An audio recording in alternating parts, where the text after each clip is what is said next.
Lucas capítulo 5, versículos 1 a 11 diz assim: Apertando a multidão para ouvir a palavra de Deus, estava ele junto ao lago de Genezaré, e viu 2 barcos à beira do lago, mas os pescadores, havendo desembarcado, lavavam as redes. Entrou em um dos barcos, que era o de Simão, e pediu-lhe que o afastasse um pouco da praia, e assentando-se, ensinava do barco a multidão. Quando acabou de falar, disse a Simão: Vai para o alto mar e lançai as vossas redes. Respondeu-lhe Simão: Mestre, havendo trabalhado toda a noite, nada apanhamos, mas sobre a tua palavra lançarei as redes. Fazendo assim, colheram uma quantidade de peixes tão grande que suas redes se romperam. Fizeram sinais aos companheiros que estavam no outro barco para que fossem ajudá-los. Foram e encheram ambos os barcos, de maneira tal que quase afundaram. Vendo isso, Simão Pedro prostrou-se aos pés de Jesus, dizendo: Senhor, afasta-te de mim, sou homem pecador. O que eu queria falar sobre esse texto é que, olhando para o contexto da igreja atual, a gente percebe muitas dificuldades relacionadas a quê? Principalmente a disputa que a gente enxerga dentro da própria igreja. E a primeira coisa que Jesus fez com os discípulos, nesse texto aqui que a gente percebe, foi ensinar eles a dividir.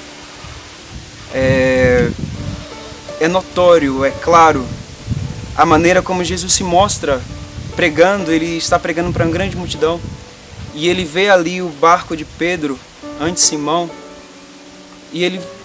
Acho que ele já tinha tudo em mente, ele já tinha preparado tudo, ele já sabia o propósito, claro, como um Deus onisciente. Ele sabia o que estava fazendo. Ele pega o barco daqueles homens, vai em alto mar, prega, e depois ele, sabendo que eles não haviam pegado nada, porque estavam cada um por si, acredito eu, Jesus ensina eles ali o quão importante é o dividir, quão importante é eu saber que eu não consigo sozinho.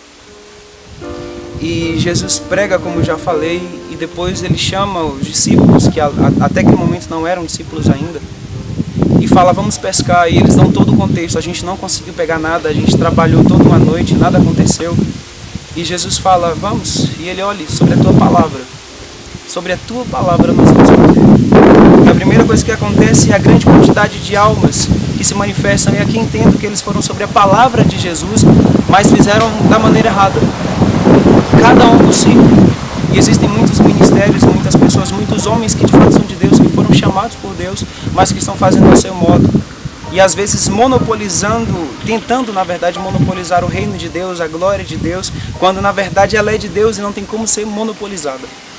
E às vezes a gente entende que o avivamento é só de uma igreja, da igreja A, da igreja B, da igreja C, e não é. Avivamento é do reino. Vem sobre indivíduos, não vem sobre ministérios. E nesse momento, o que Jesus faz é proporciona para eles uma grande pesca para um barco.